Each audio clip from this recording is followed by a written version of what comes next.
Hey, and welcome to my first video on Durlston YouTube. I'm going to use this platform to read you a few stories over the next few weeks, and that's an ice cream. And I thought I could start with Planet Omar. I've started it in chapter and I'm going to just read the... Why are you jiggling? Stop it! Go away. Thank you. So I'm going to read the next few chapters for you here so you can find out what happens.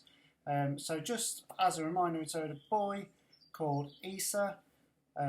Issa's got this family, they seem lovely, they're all scientists, and we find out a lot about them. They've just moved house, and their neighbour is being a little bit off with them, doesn't seem to want to get to know them that much. School is a big area of concern for him, even though he likes his teacher, especially her big bouncy hair. There's a boy there called David who hasn't quite made friends with him. And that's Unicorn. Chapter 11. I knew there was one person I could trust to talk to about David, my cousin Reza. And luckily, we were going up to Manchester to visit a couple of days after the sand disaster. I was bursting to ask him whether he'd heard about Muslims getting kicked out of the country. Did David just make that part up? Could it possibly be real? Reza is super cool. He's 12. He's the kind of kid that knows a lot about everything. If anything happens to his bike, he can fix it up using his dad's tools. And I've even seen him topping up the oil in his mum's little red car, which he calls a banger. And when we walk around in Manchester with him and his family, lots of people always say, "Hi, Reza must have really great pester power skills. Or maybe he knows hypnosis. Because he literally has everything he wants." That's one of the reasons I love going there. Because we have 2 days of playing on his Xbox as much as we want. And we always have a midnight feast. I'm pretty sure almost every Muslim has cousins in Manchester. I was wondering if they were all this interesting as mine while I finished packing my rucksack when Dad shouted up the stairs, "Get in the peanut, everyone, we're leaving in 2 minutes." You might be wondering how we could all get into the peanut. We can't. This is what we call the peanut. It's a 4x4, but the number plate is PE14NUT. There are some things that always happen on our road trip to Manchester. Mum packs too much food for the journey. Dad complains when he's putting the luggage in the car. We always stop at the services and eat hot food, so Mum's journey food is uneaten. Dad always says, "I told you so." As we were loading the car with all our stuff, Mrs. Rogers came out into her front garden to put a bag in the dustbin. But instead of just going back inside, she stood and watched us with suspicious eyes. I waved at her and gave her my best smile just to see what would happen. She gave me a best blank expression. She must be the meanest person on the planet after David Green. When we were on the motorway, Issa started saying he needed to pee. "But it's only been 40 minutes, said Dad. Mum said, "I knew I shouldn't have given you that apple juice." Dad said he had to hold it until we got to the services. But Mum said he was only little and couldn't hold it that long. Mariam said we should have put a nappy on him because he's a big fat baby. Dad said to stop being so rude. I hate it when we're stuck in the car and everyone is being all stressed out. And I also hate the thought of Issa peeing on the seat right next to me. I mean, how yuck. I would end up sitting in a puddle of his pee. So I stared out of the window and imagined myself on my rollerblades, riding alongside all the cars and faster than them. So fast that there was a jet of fire blazing out of the back of them. And then I said, "Rollerblades, lift off," and they took me all the way to the moon. I don't actually have any rollerblades, and I don't know how to roller skate. But that's the great thing about imagining. You can do whatever you want, except pee. For that, we had to stop on the hard shoulder so Issa could let it out. I asked my parents why it's called the hard shoulder. Nobody knew. This is why my parents should let me have my own smartphone, because then I could have just looked it up myself. That night, while we pretended to be asleep on our row of mattresses on Auntie Samaya's living room floor, Reza told me that David was right.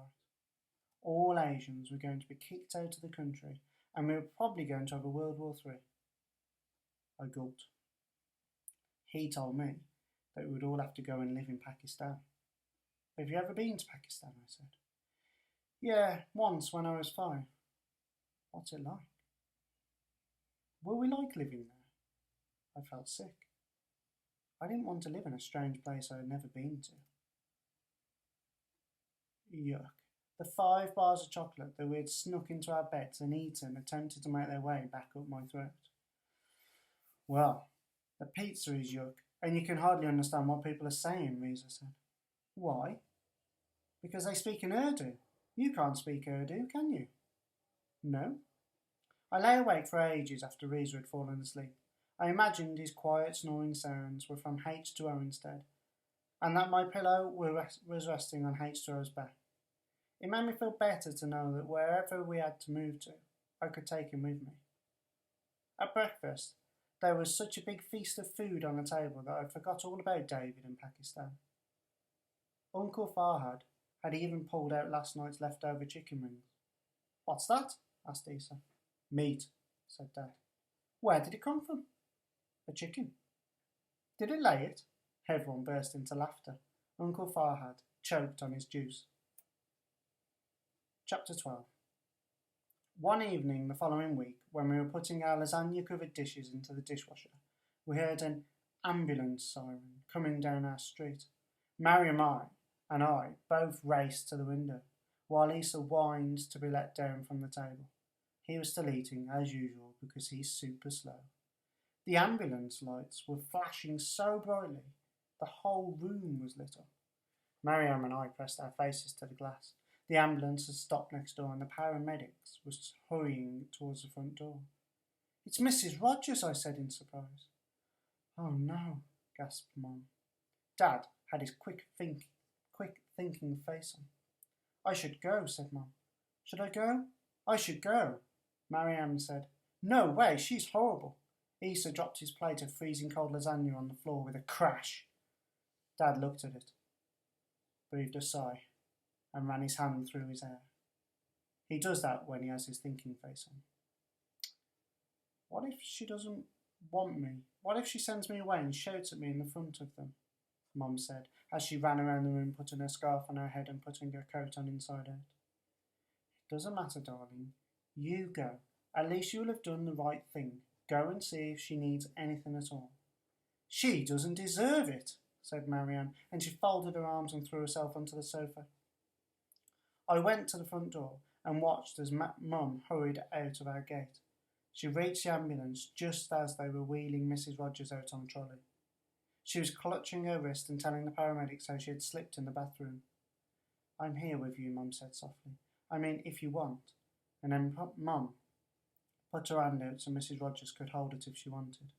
Mrs. Rogers looked really pale and scared. She said in a small voice, John isn't here. And then she took Mum's hand and tried to smile. Later, Mum said that when Mrs. Rogers did that, it was easy to forget all about the rotten things that she had said. When Mum and Mrs. Rogers came home in a taxi a few hours later, Dad went over too, to help Mrs. Rogers get settled. And when they came back, she was grinning from ear to ear because he had heard Mrs. Rogers on the phone as they were leaving, saying, My lovely neighbours helped me, John. They're such good people, you